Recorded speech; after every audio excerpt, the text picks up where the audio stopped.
What's really good, my people? Welcome into No Catch Up Sports Talk via Chicago. I am your host, Sean Little. Big Nick the Quick with me as always. NFL Week 1 in the books. We got to close it out with, of course, Monday Night Football. Nathaniel Hackett, the new Mike McCarthy. We're going to break that down. We're going to break down Russell Wilson's the whole scene in Seattle last night. We need to talk about. We're going to then get into the good and bad of NFL Week 1. And, of course, we're talking for quite a bit about the Chicago Bears, that W in the rain monsoon.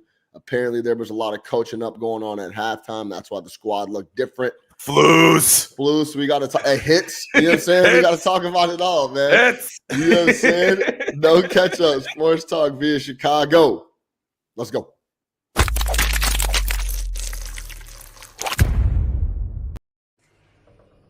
Now look at Mossy. Really? Oh, so that's how you're going to play it. You going to do this? Okay, fine. That's all I needed. That's all I needed for him to do that. And it became personal with me.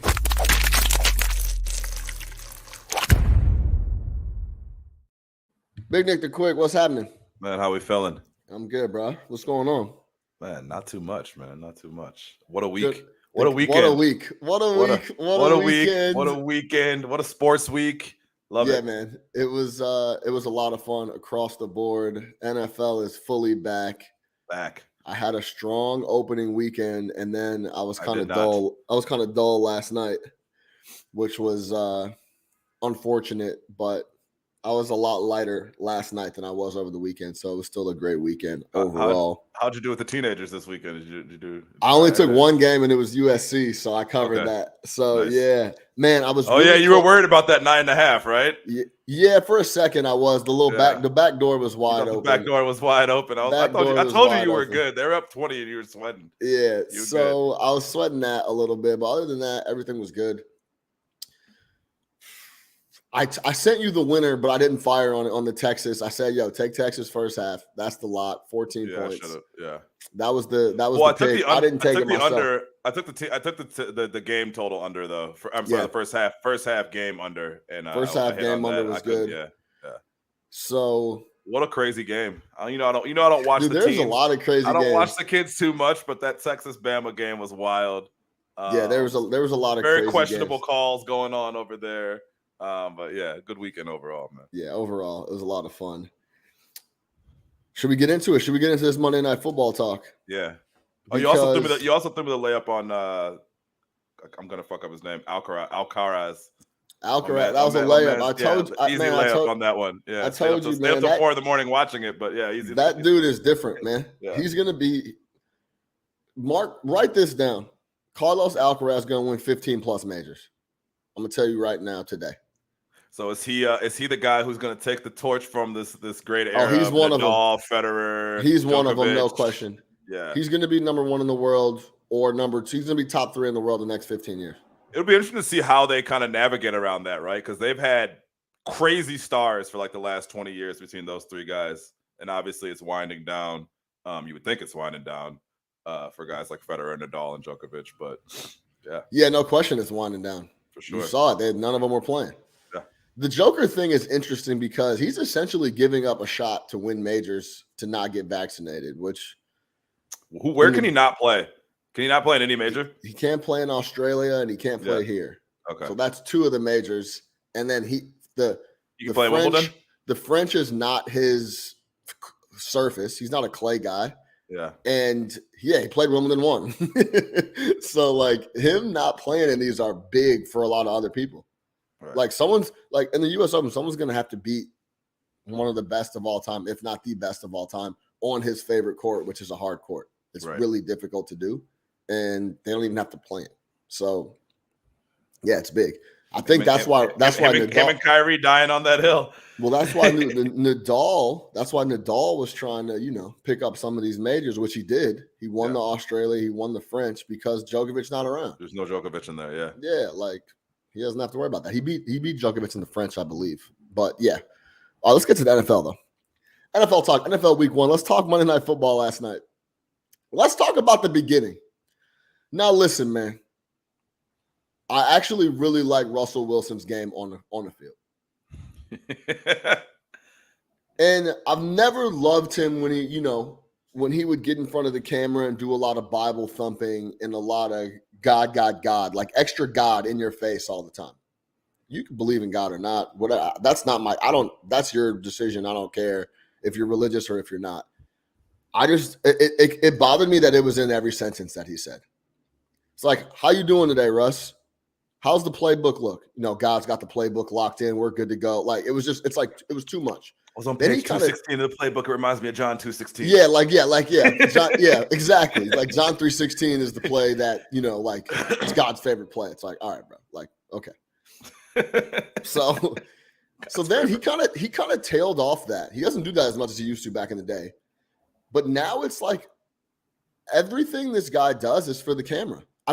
What I saw pregame yesterday was something like I've never seen. Yeah, that was wild.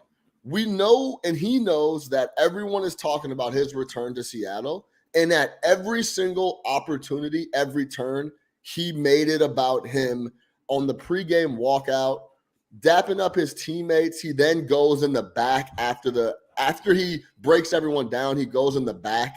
I think he meets with the quarterbacks. He ducks his head. He has like a prayer with them. What was that? Yeah, what was that? I don't know. He comes out pregame. He has his headphones on, and he's standing in the middle of the field doing this. Yeah. With his eyes closed. And, people might say he's just vibing with the music. It's cap. It's all to be seen on camera. Then he comes in pregame in a fucking chrome tuxedo. Like he's going to the fucking Oscars. He looks like a bozo. I don't understand. I mean, I do understand. He is very much wants to be the center of attention. Yeah. Across the board, especially off the field. Have you ever seen a quarterback? Swap jerseys. Cool. I've never seen someone go to the 50. Hey, directly on the 50, by the way. He's on the low. Yeah. Swap jerseys, write a paragraph. Stop and take a bunch of pictures. Bro, get this guy off my TV screen, especially after a loss. I don't want to hear about this guy. A loss in which you didn't do shit. Ever off the field. Like that's where I'm at with Russell Wilson. So I think it's really funny that all this happens after the conversation that we had last week, where you were talking about how you think Russ is a phony, how you think he's a diva behind the scenes, and I couldn't agree more with everything you just said. And I think the best comparison is like, look at last year when Brady went back to New England. If anybody deserves the fanfare, the hoopla, the celebration, all that going to their former team, it would be Tom Brady versus the New England Patriots. That man didn't say a damn thing. You know what I mean? He dapped up a couple people, probably maybe took it in behind the scenes, but there was none of all that. To the chrome tuxedo like he talked about, to the standing in the middle of the logo thing, or standing out there before pregame, to the writing a fucking soliloquy to DK Metcalf on the back of his jersey after the loss, even down to the press conference, man. Like, let's talk about that, right? Like, I know everybody was joking about the let's ride thing, but since when does everything he says sound like that? Like, did you hear him? He'll be like, yeah, man, we were trying to win the game. Like, everything has this, like, like, go back. I was noticing it, dude. Like, that's how he talks now. He's like, yeah, my 10 years in Seattle, they were great. But, it feels great to be back here. We accomplished a lot. And it's like, what? Why does he talk like that? Like, yeah, the whole thing is whole thing was overly insane. Constructed, overly, like, calculated, but it's corny. Like you said, it's the tuxedo was super corny. Like, you knew that as soon as you walked through security, there was going to be a camera waiting there for you, and you walk in a super bright tuxedo with sunglasses on, look like a clown. So yeah, you're 100% right. And then the after the game shit to me was completely wild, especially after a loss like that. If I'm him, right, and I'm reading all the reasons that you left Seattle, then what happened at the end of the game is the exact type of shit that should piss you off and have you storming off the field, right? Not staying there to sign jerseys. You say you talk to DK 4 or 5 times a week, right? That's what he was saying the other day. So you don't need to give this nigga your jersey right now. You'll see him. You talk to him. Bro, got go his address. Talk to him in the tunnel. Go talk to him in the tunnel. Yeah, like the whole thing was wild, man. So I'm 100% with you on that. I mean, last night was kind of my breaking point with Russ Wilson. Oh my gosh, beyond! I was snapped in half, destroyed. Yeah. Like, Oh man, I can't because I'm a The voice big thing is what really got me. Please go back and listen to his interviews now. Everything is like this. What, to give it to him one more time? We had to throw the ball. Listen, man. It was a great game. Let's ride. Look,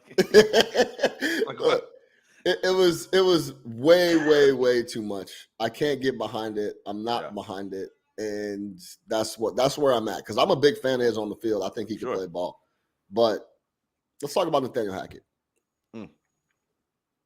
Now, the reason Russ wanted to leave Seattle, and by the way, excuse me, he didn't say anything to. Apparently, pregame he was dapping up everybody, but didn't say anything to our boy, the bandit. The bandit.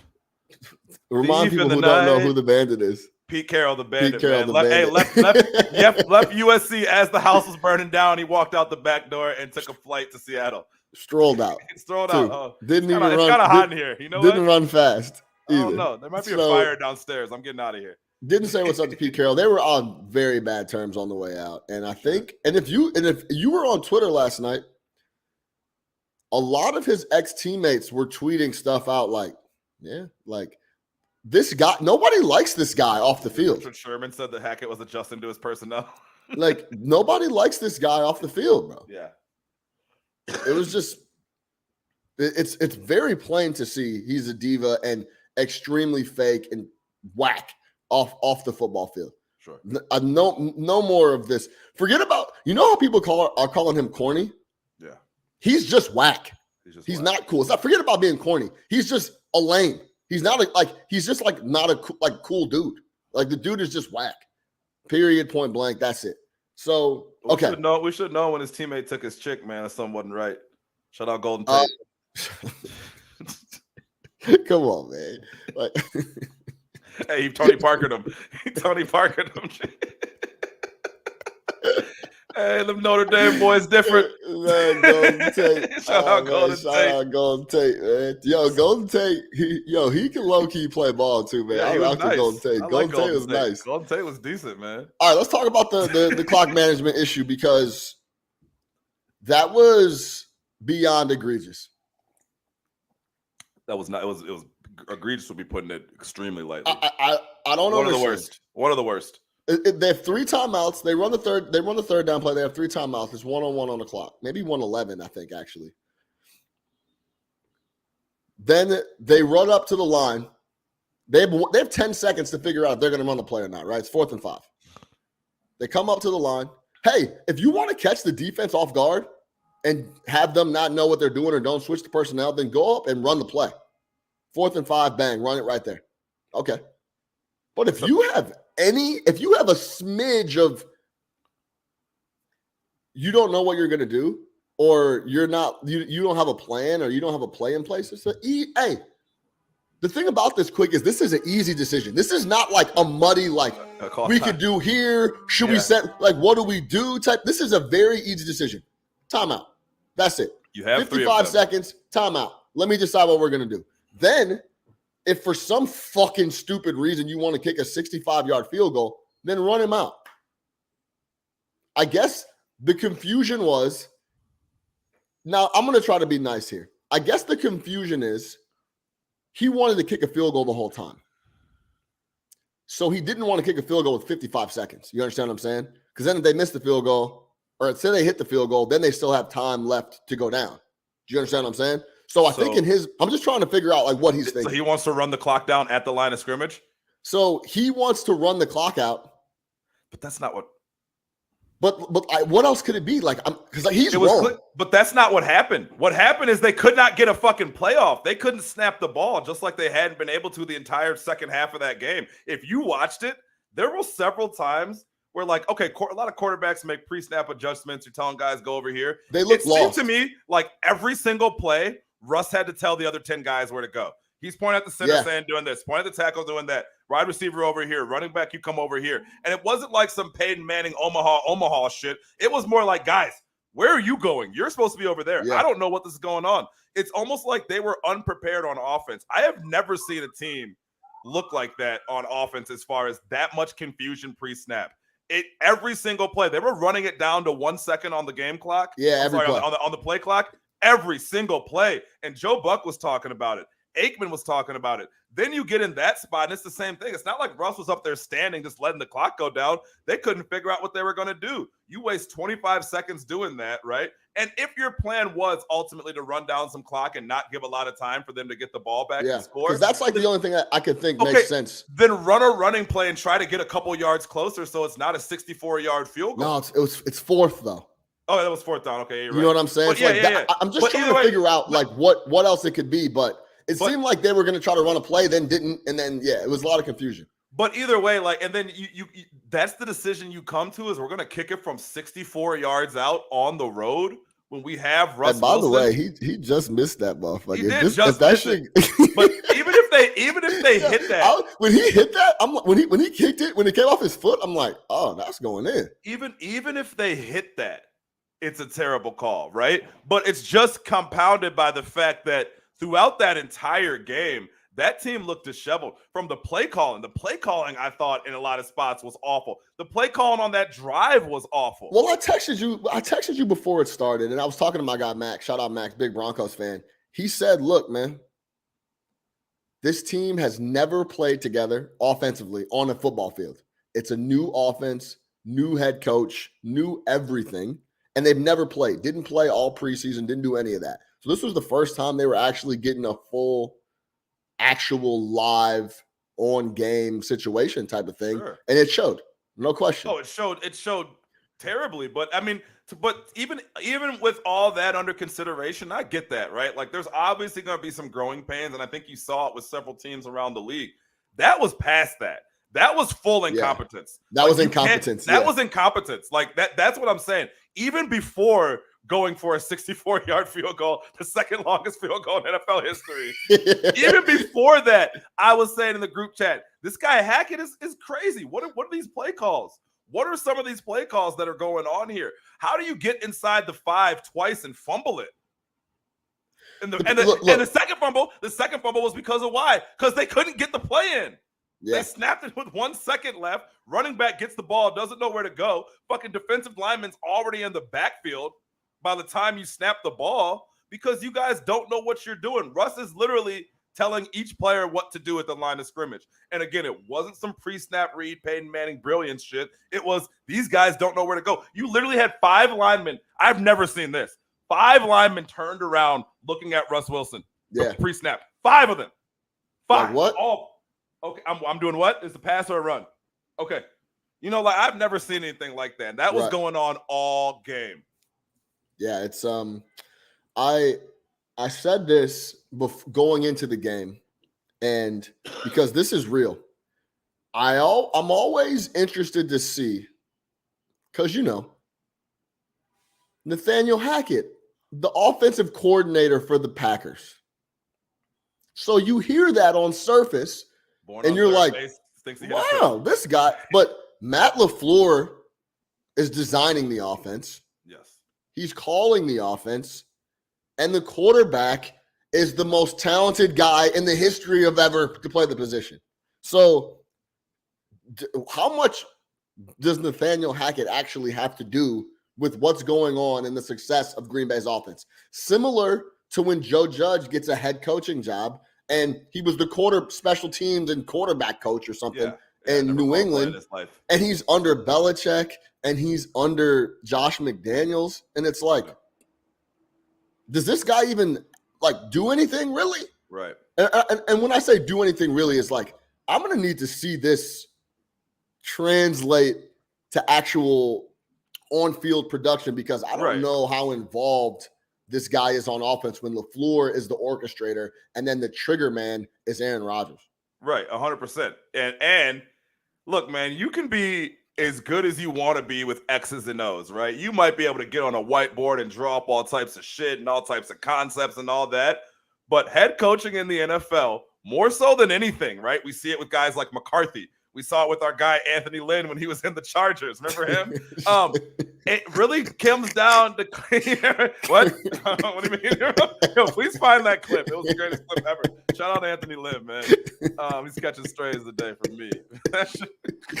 But when you start talking about McCarthy, Lynn, these type guys, look, it comes down to clock management and situational football. And while Nathaniel Hackett might be a great X and O's guy, and he's great on the whiteboard, he's great in meetings, and he can break down film, it is clear throughout the game he had zero feel for how to run a game. No feel. And I get it's his first game at the helm, right? And you want to give him some slack, but that was, again, gross incompetence. They should have won that game. There's no reason they should have won that game. I get the first half. 400 plus total yards offense. First half, Geno was incredible, but they didn't do shit in the second half. That game was for the taking. There was several times that they said, here, take this game. You can win. You can win, including both times inside the 5 where you fumbled. And I didn't like either of those play calls. Why are we in shotgun all game?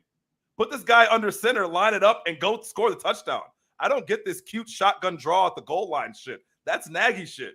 I don't get it. Look, Russ it's not that hard, man. I know Russ likes to be in shotgun, but if you're running the ball from the 3-yard line, line up and give me some power football. Let me ask you this, especially with Javonte Williams. But here's the thing. You go to Melvin Gordon. Yeah. He's kind of their guy down there, too. That's interesting. Over and over again in situational football situations, right?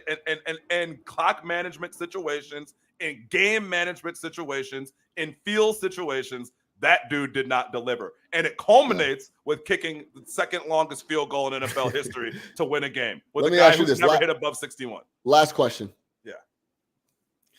Is there any situation where Russ looks over and it's like, hey, bro, what the fuck is he doing? Timeout. Yes. Does he ever override? Yes. Because listen, he has that cachet. It's the first game. It's your head coach. You're new. Everything is new. Keep that in mind. You think he has that? He could have been like, hey, man, what the fuck is this dude? Bro. I'll answer this question for you by saying this. Take out the name Russ Wilson, right? Insert elite quarterback and say, would he do that? Would Aaron Rodgers do that? Yes. Did Aaron Rodgers do it? Hey. I guess he didn't do it. Did Aaron Rodgers change it when they sent it in the playoffs? He didn't do it when they sent the kicking team in the playoffs. But you feel me? Yeah. I think in that situation, you gotta look at the sidelines and say, what's going on here? But here's the thing. He didn't have time to because they could not get the playoff. So he doesn't even know what they're trying to do. Rewatch that. It's the same thing. There was so much confusion at the line of scrimmage. But that's what I'm saying. Is it his? Call timeout. What the fuck is going on here? Timeout. We have 3 of them. We have 3 timeout, bro. Timeout. What is going on here? Timeout. Yes, you understand what I'm saying? Absolutely. Because it was, and again, with the way the game had gone, I would have probably had to take it over and be like, yo, it's clear this guy has no idea what's going on right now. I don't think. I mean, we're obviously not there, but I think the situation is if he feels like there's not clear direction, that's when you're like, yo, timeout. Yeah. Now, if the coach is telling him to do something, then it's like, okay, like fine. I don't know if they were. It seemed like he was getting a play in his headset, was trying to call it. Shit was running out, and then it was just chaos, and they didn't know what to do. And I also think, listen. Let's be real.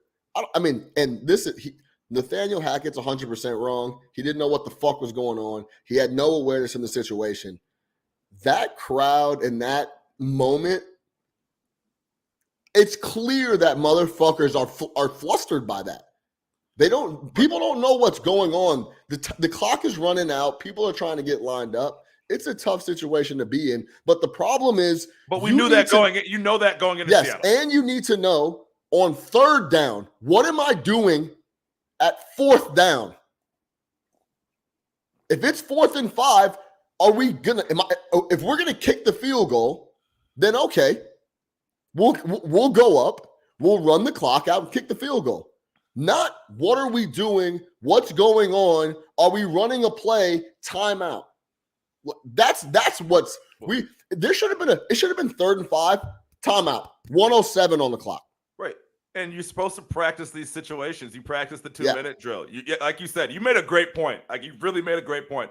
On 3rd down, you have to already know what you're doing on 4th down. Yes. You can't be figuring out when the 40-second clock starts what you're going to do there. You can't be trying to make that decision. Yeah, exactly. In 5 seconds. It's too much. It's too much going on. But it's pre-scripted. You've worked through it. I don't care if you haven't played any games together. You practice those situations in practice. You see it all the time. You practice the 2-minute drill. Every practice ends with a 2-minute drill.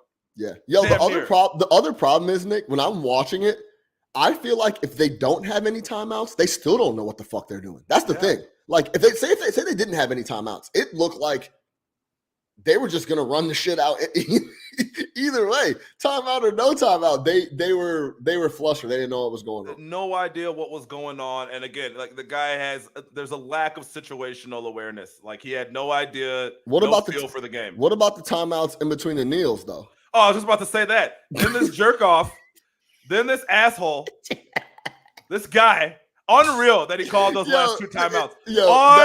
What an asshole. Unreal. Despicable. Despicable. What are you? And he's sitting there, unreal, unbelievable that he called those timeouts. And he's sitting there looking flustered. Why are you calling these timeouts, man? Let's get the fuck out of here. Yeah. Unbelievable, dude. Yeah. Unbelievable. So I'm telling you. Final answer. Yes or no, Russ can call a timeout there over Robbie? Yes. Got to. All right, let's move on. In situations of stupidity, someone has to rise and stop. Someone has to make a decision. What's going on here? Hey, what's going on here? Somebody needs to take the fucking wheel. Car can't drive itself. Hey, the car's either gonna go off the cliff or I gotta stop this joint, and I'm gonna have to stop this car right here. But real quick, we gotta give real quick credit to our boy Geno Smith, man. Like that. Shout out Geno, man. What did he say at the end of the game? So they wrote me off. I ain't right back. But I ain't right back. Hey.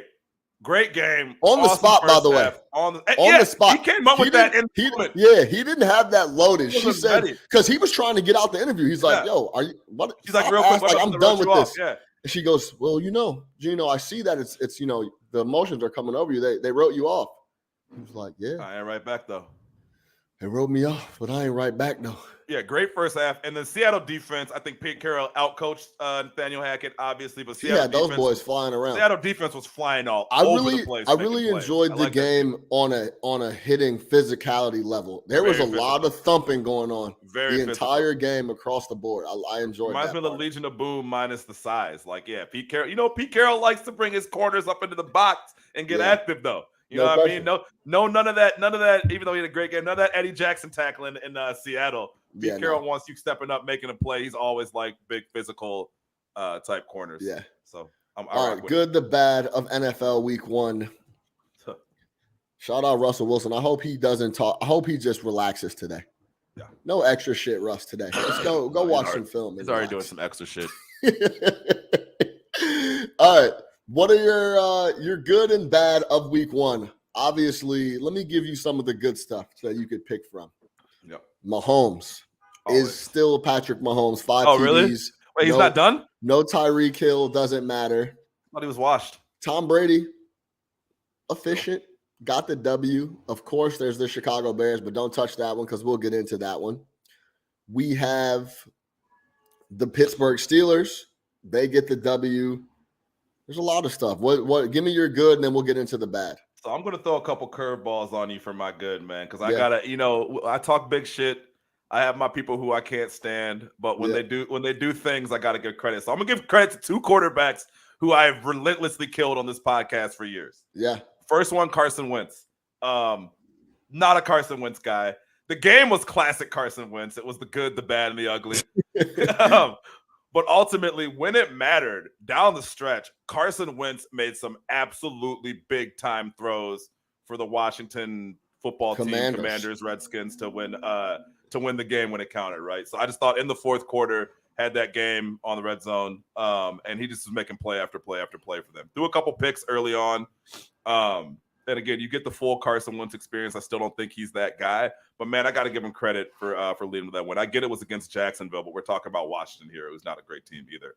So, shout out Carson Wentz. And then your guy, man. Hey, look, Mr. Guaranteed Money, hey, Mr. Man, Mediocre. The money man. The money man. You see the fit he had on after the game? He had the terrible little button-up, short-sleeve joint. Kirk Cousins, man. Kirk Cousins was phenomenal on Sunday.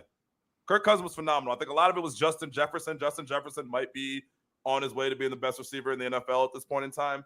But Kirk Cousins was awesome. And I was waiting for that entire game for Kirk Cousins to do Kirk Cousins things, and it never happened. So I'm going to give my 2 game balls to Carson Wentz and Kirk Cousins. Really happy for them. And then my third one, I'm going to take it out to your neck of the woods. Shout out to New York Giants, man. Brian Dable going for it on 4th down with Saquon Barkley getting the touchdown, winning 21-20, breaking it down the locker room with the team afterwards. After 2 or 3 years of Joe Judge, who seemed like he had no personality at all, you get Dayball in there, who I know you're a big fan of. Yeah, massive. Tough fought win for them. But again, those are the games that the Giants the last couple of years are absolutely blowing. Still got to work out some shit with Daniel Jones. Still threw some horrendous interceptions in that game. He's not that guy, man. He's not good. Yeah, Daniel Jones will not be around come next year. Great athlete. Great athlete. athlete. Now. But yeah, he's just not a good quarterback. But good win for them, man. I was happy to see them. Yeah, I threw three obscure teams at you. But that's a great segue into my good, because I want to start with Saquon Barkley. Now I know a lot of you probably didn't watch the full tilt of Giants Tennessee Titans.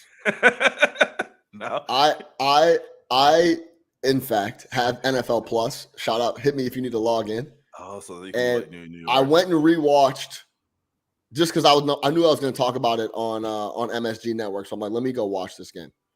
I'm gonna need that login. Absolutely. Yeah, I got you. This guy Saquon Barkley looked like fucking Earl Campbell. He looked like Bo Jackson. I'm not saying that lightly.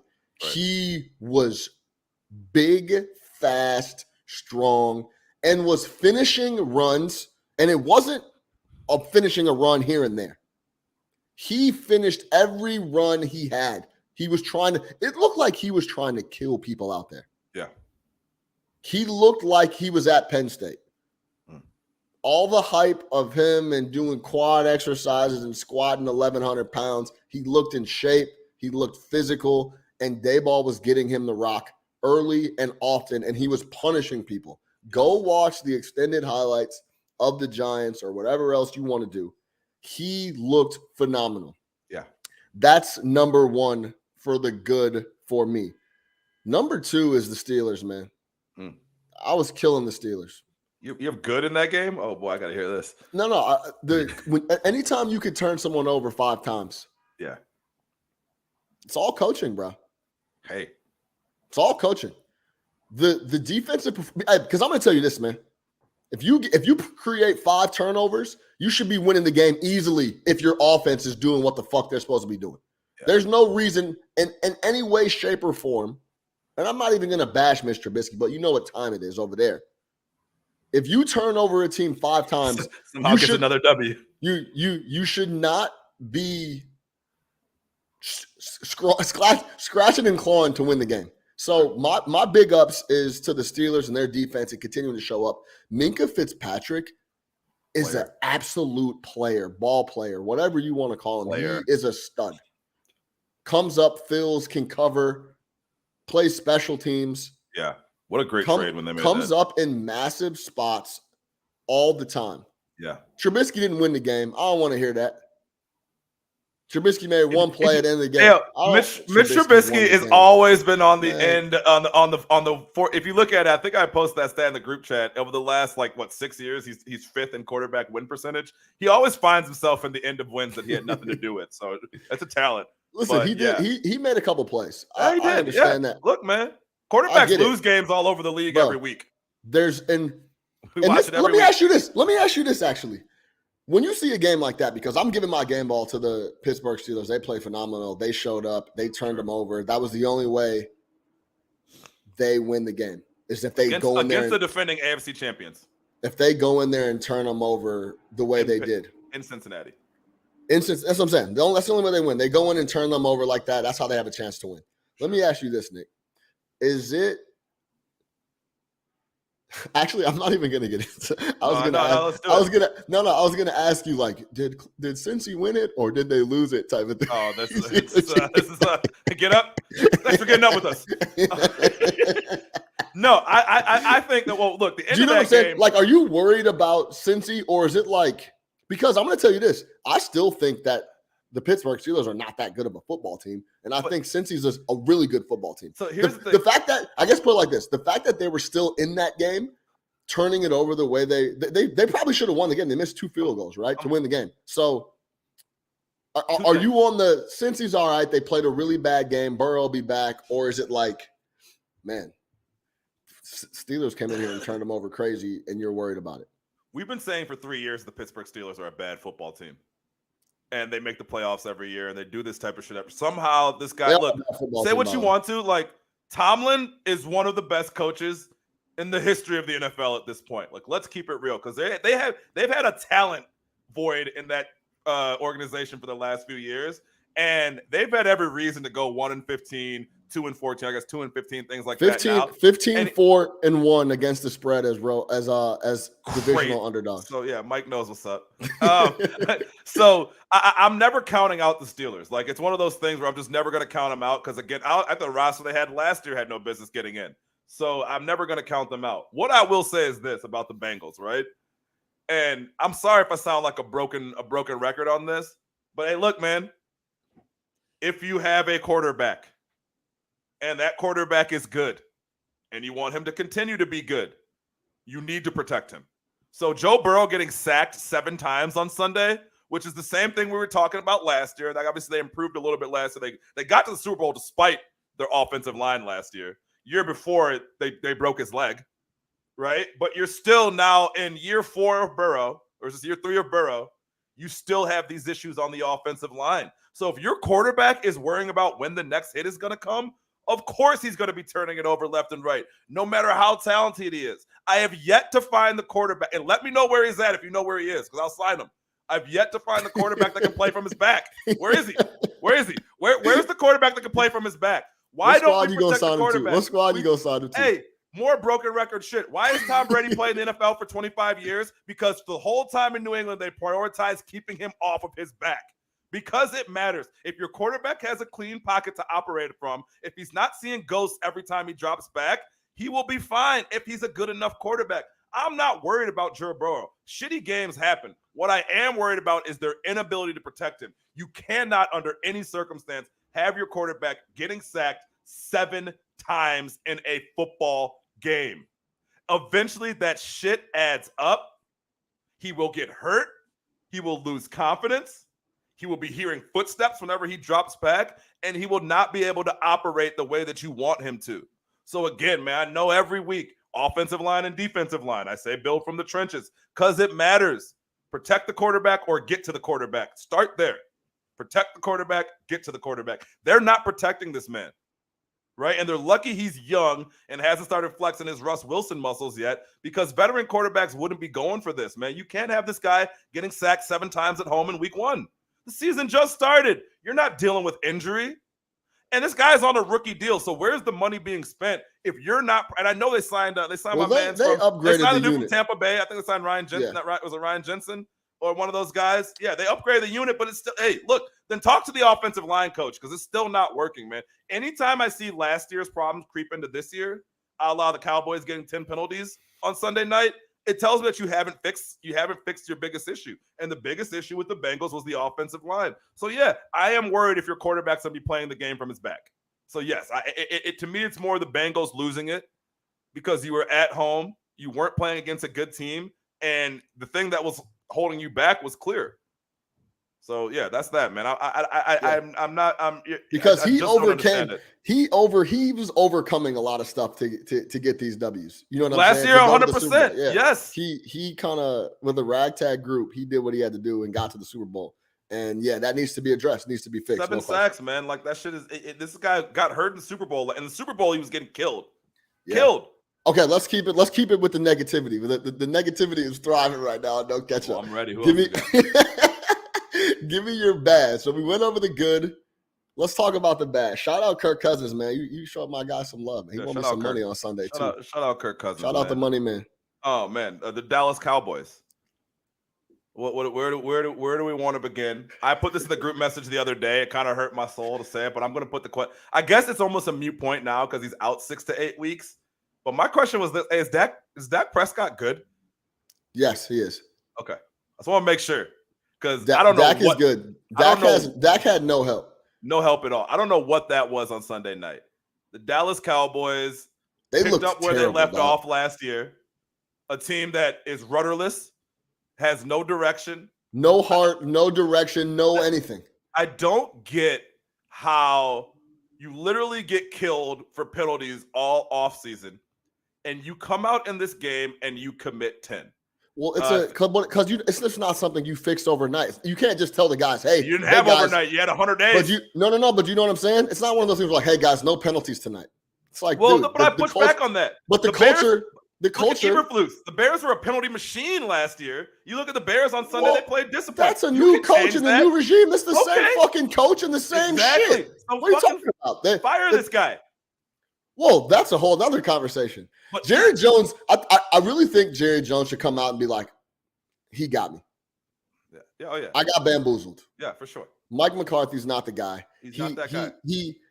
I got hoodwinked when he said he was doing all this. Remember? Studying and learning to become a better head coach situationally. I've been watching film. They had Mike McCarthy. He had set up like a barn. Yes. Or like a garage. And he was doing he was like the analytics guy and situational. Yeah, and he had revamped how he was looking at the NFL.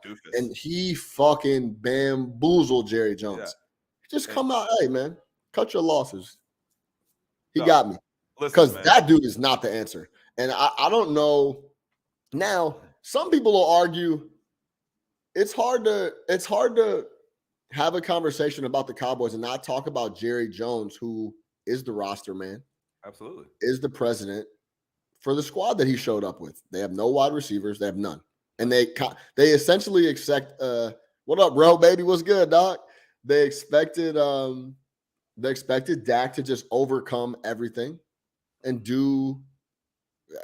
create miracles, I guess. He gave that terrible deal to Zeke. We've been screaming. No Ketchup was born in 2017. Since 2017, we have been telling people, don't pay running backs. Don't pay them. Don't fucking go to Appalachian State and find another running back. They're all over the place. They're all over the place. Plenty of running backs sitting at the crib right now. Do not give running backs $100 million deals. Yeah. Saquon Barkley could go for $18.50 this year. 19 touchdowns. If he wants $80 million guaranteed or the Christian McCaffrey deal, bye. Yo, I'm moving, buddy. No chance, never. Yeah. So it's hard to argue. Mike McCarthy's not the guy, but it's hard to argue about Jerry Jones because he's the trigger man when it comes to roster decisions, and that roster is not up to snuff. They were the only team that didn't score a touchdown in week 1. That's insane. Didn't their field goal come on the first possession? First possession of the game. They didn't score for the rest of the game. The rest of the game, they didn't score. So that's just a full-on disaster. And again, I think that Dak is escaping some criticism, obviously, because he got hurt, but he looked awful in that game. Dallas Cowboys looked unprepared in that game. You're talking about at home in prime time against. Remember, we were talking last week. Oh, is Tom going to be able to focus? He's got all these problems going on. Tom seemed pretty focused to me on Sunday night. You know who was it? It was the Dallas Cowboys. So they are absolutely part of my ugly. I'll give you another ugly. Kyler Murray and the Arizona Cardinals. What is that? Disgusting. I get Patrick Mahomes is coming to town, but again, week 1 at home, you got embarrassed.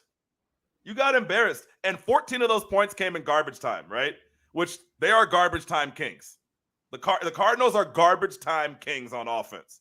And that's why I think they've got a lot of backdoor covers if you look over the past couple of years. It's a really bad situation. The Cardinals will put up some points late in the game and cover the spread late. It's a really bad situation. They just extended Kingsbury.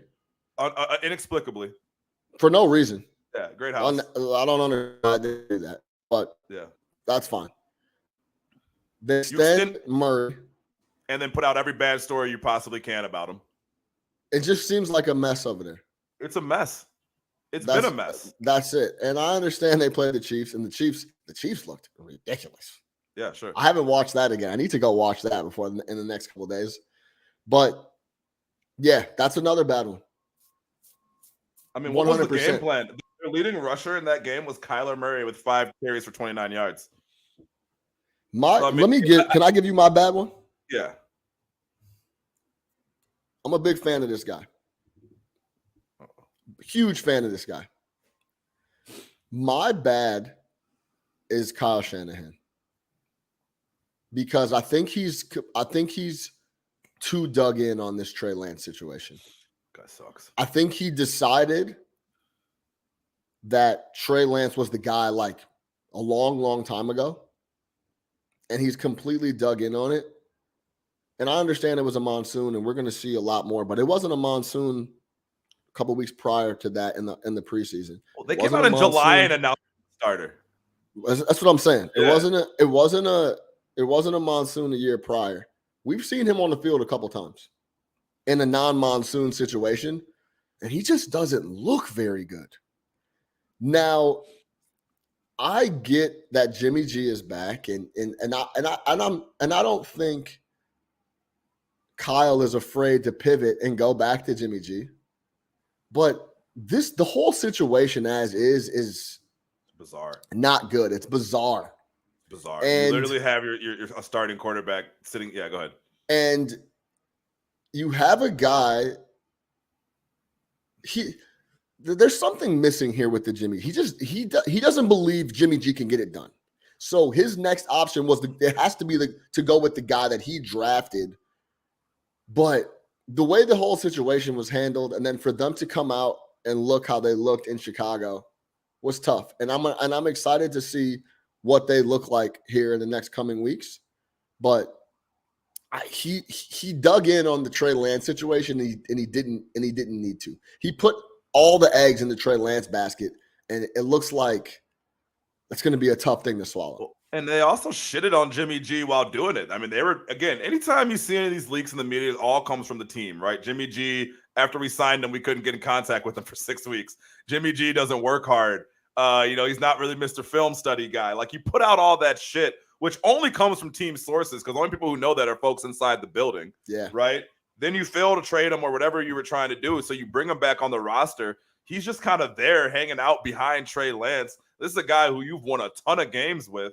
Yeah, I mean, it's a really strange situation. I remember right when they announced that extension or that they were bringing him back, I texted you and we were both like, yo, it just doesn't make sense. It's not great for Lance. It's not great for Garoppolo. It's not great for the 49ers. And then you come out on Sunday and look, I was sending you the video weeks ago on this guy's throwing. What is going on out there, man? Yeah, my fault. My bad.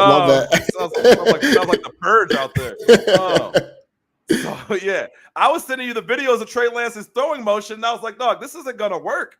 You can't – that wind-up shit, like, what is this? Yeah, it's coming out. It's coming out very, very sidearm, very – it takes a while to get there. Yeah. And good NFL pass rushers are just going to be batting that down all day. So, yeah, the problem is if you start to struggle with Trey Lance, the pressure is going to come externally. It's a disaster now. This is what I'm saying. Internally. Guys like Trent Williams are going to look at Shanahan and be like, hey, man, what I'm the trying fuck to win is going on?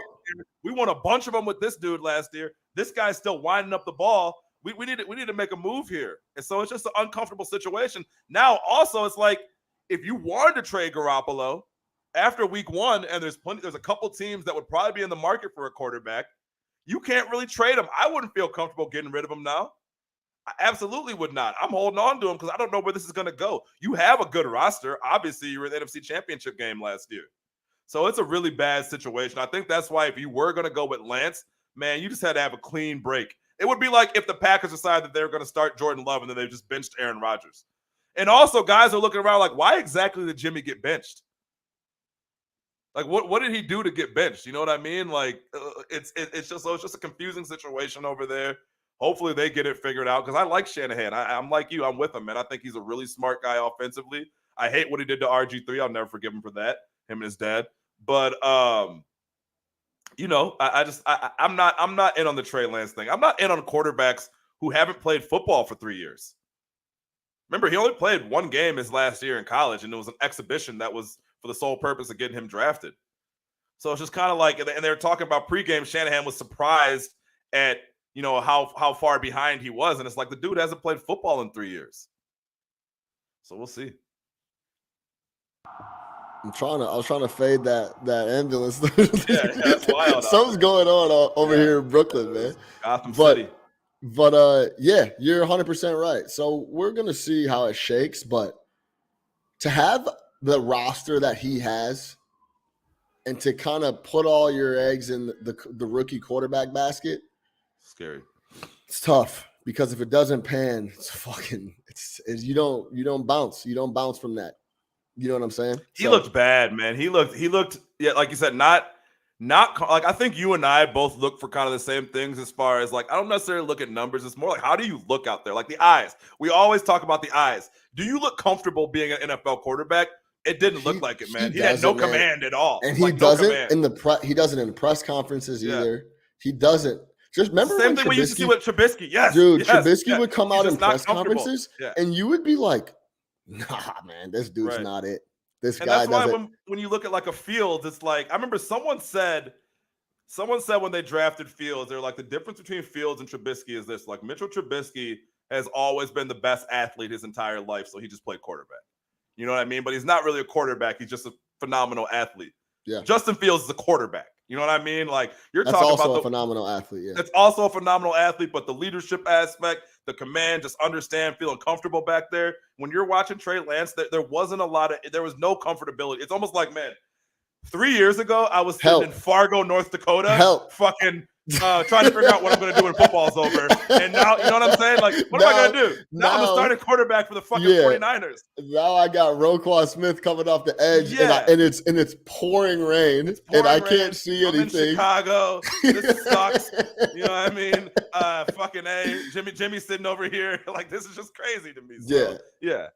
Exactly. He doesn't look like he looks like he's still waking up from the dream. Yeah, no question. So let's close it out with the Bears, man. Chicago Bears. Blues. Get a big W, man. 19-10.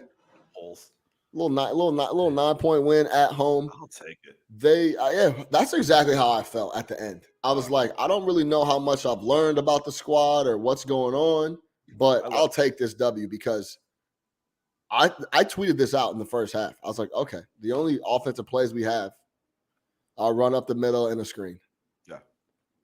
And I get it's raining. I understand. But we got to throw the ball. We got to throw the ball to a tight end or somebody else. He not completed a pass to a receiver or a tight end the whole first half. He didn't complete a pass to a wide receiver or a tight end the whole first half. So the second half, we opened it up a little bit.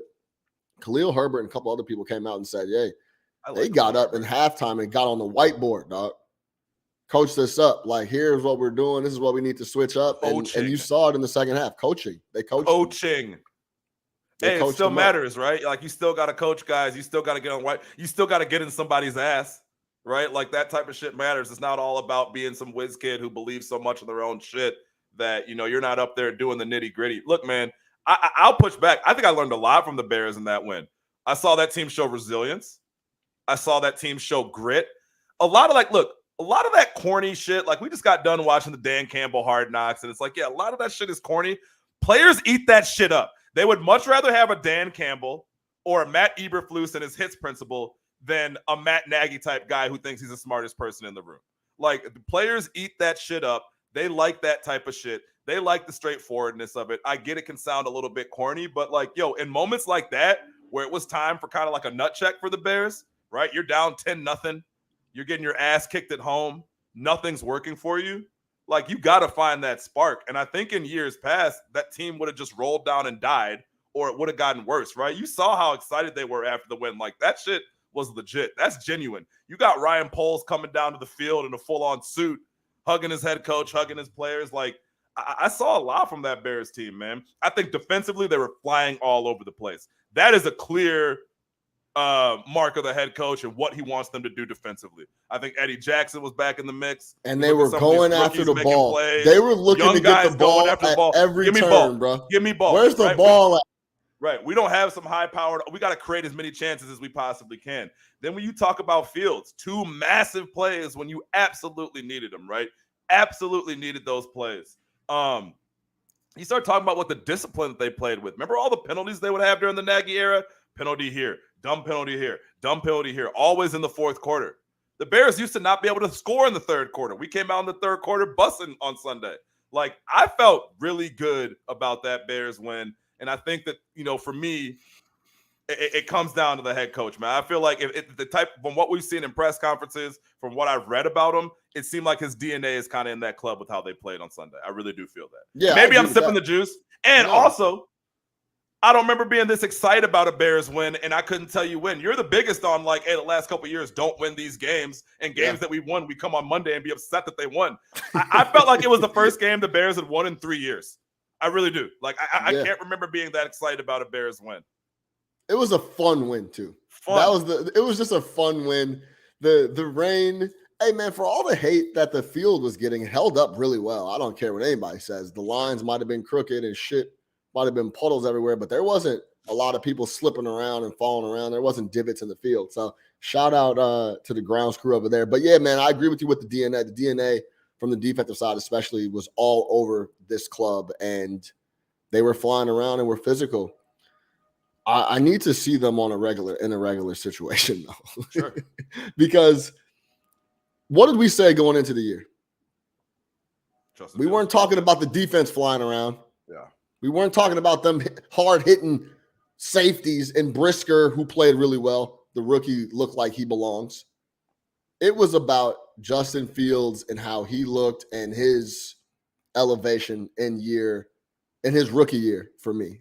This is just his rookie year, right? Sure, yeah. So that's what I'm looking forward to seeing is the offense in a regular game. And guess what? We're going to get to see him on prime time here in about 6 days on Sunday Night Football in Lambeau with the Green Bay Packers team coming off a loss. I'm looking to see the game plan coming into that. There's not going to be a lot of rain. There's not going to be an excuse on why, we can't open it up and do what we do. So I'm excited to see how that shakes. I loved them sliding into the awesome. They just feel like a team. They were playing for each other, and I think, like you said, the DNA rubs off on those guys from Eberflus. Yeah, and obviously we want to see a more complete game from the offense. But I will say this, man, like the elite quarterbacks, the top quarterbacks, like you can have a shitty game.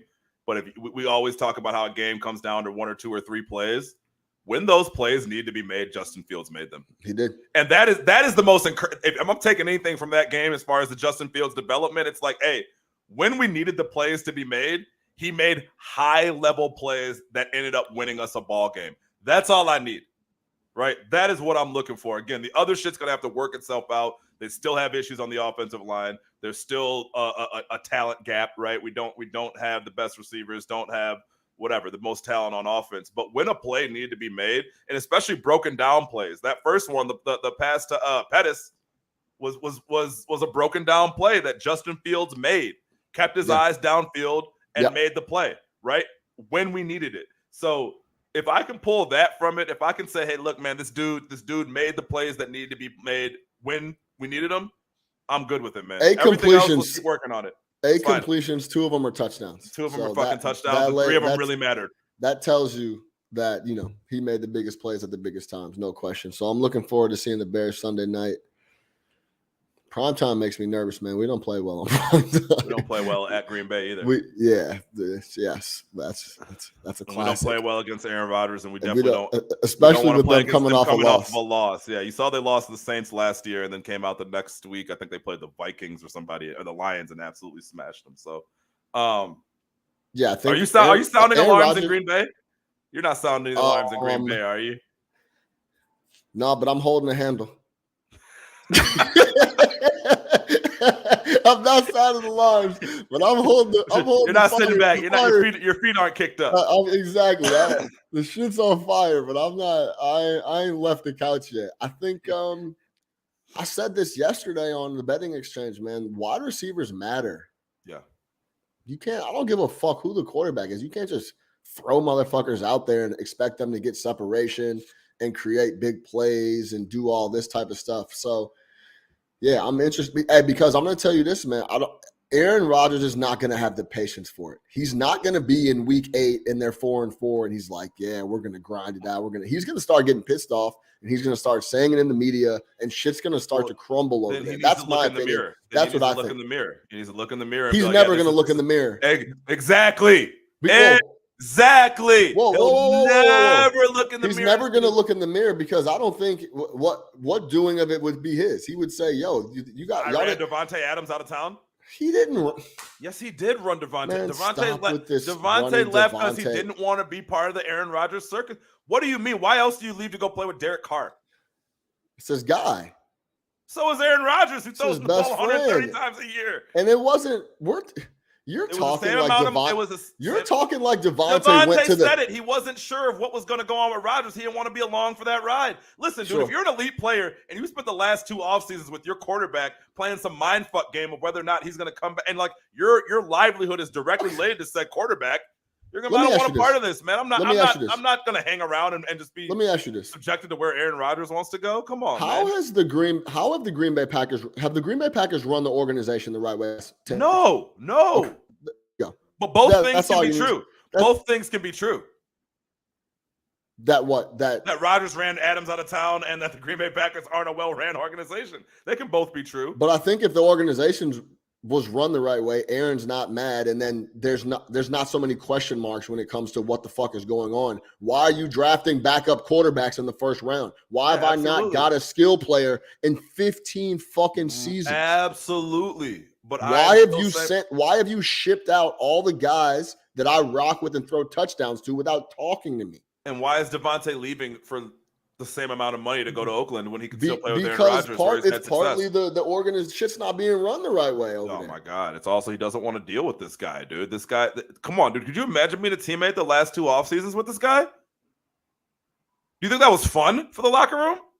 No, I understand. Not at all. I understand. Not at all, man. And especially if you're a player, again, of a lot of stature like Devontae Adams, you're like, so just so I'm clear, why am I expected to hitch my wagon to Aaron Rodgers? If he wants to be here on Tuesday, I want to be here on Tuesday. So just so I'm clear, I don't want to be here on Wednesday. Just so I'm clear, Big Nick. Yes.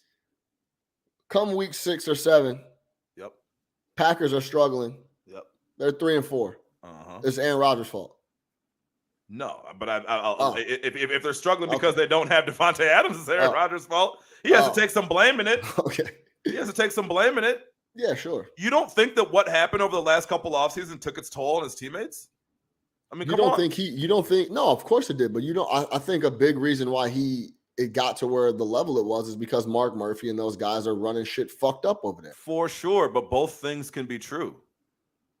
You're acting as if no, Devontae Adams not mad about that. But one thing leads to another, and I think it was a culmination. The reason he was acting like that is because it was a culmination of a lot of the things that the Packers organization was doing over the last 15 seasons. Right. Aaron chose to handle it the way that he chose to handle it, which rubbed some folks the wrong way. Sure. We all have a choice in how we handle things. Sure. And regardless of whether or not he's justified or whatever it is, it clearly rubbed Devontae Adams the wrong way because he was becoming collateral damage. Sure.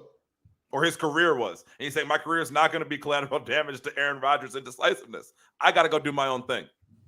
Sure. And he killed on Sunday. They literally, after that drop by light-skinned buddy, the Christian Watkins, Devontae Adams, I think 15 seconds later, had a big-ass play. So, I mean, it's just like. That was such a weird drop. Let me explain you my thoughts on the drop before we get out of here. It's a terrible drop. The kid doesn't even come close to catching it. I mean, it doesn't he doesn't fumble it, hit his hands, and it was almost like, fuck, the ball's coming. I let me put my hands out and it's like if I was that open and Aaron Rodgers I'd freak out. He had zero chance of catching that. And if you were watching that game, and I was because I had the Vikings, they cut to Rodgers and his face said so much. He looked to the sideline fucking told y'all, man. I told y'all they can't catch. Oh, this is what do you expect? So it's a tough spot. I told y'all I can't catch. No, he looked over I told y'all these boys can't catch, man. You thought I was capping? There you go. First play. So what a fuck, man. That would have changed the entire game too. Oh yeah. That was such a monumental drop. Yeah, that was such a drop. Yeah. First off, never mind that it's 6. It's 6 when you really needed it. You know what I mean? And coming off the offseason, that him saying stuff in pressers and the whole thing was just what a chance to be it was like a culmination. No, we're good, Aaron. And you just you said, he never looked confident. If I was watching that live, he was never going to catch that ball. No confidence. Oh yeah, he was he just. He never even came close to catching it. Look, this thing away from me. Yeah, he's just I don't know. Oh, shit. Oh, fuck, it's coming. Yeah. They scored 7 points that whole game and blew 7 points on the first play. That's how big that drop was. But all right, we'll leave it there. For Big Nick the Quick, I'm your host, Sean Little. Make sure you subscribe everywhere. No Catch Up. All over your platforms, iTunes, Spotify. You already know the deal. We'll be back next week for Big Nick the Quick. I'm your host, Sean Little. No Catch Up Sports Talk in Chicago. We out of here.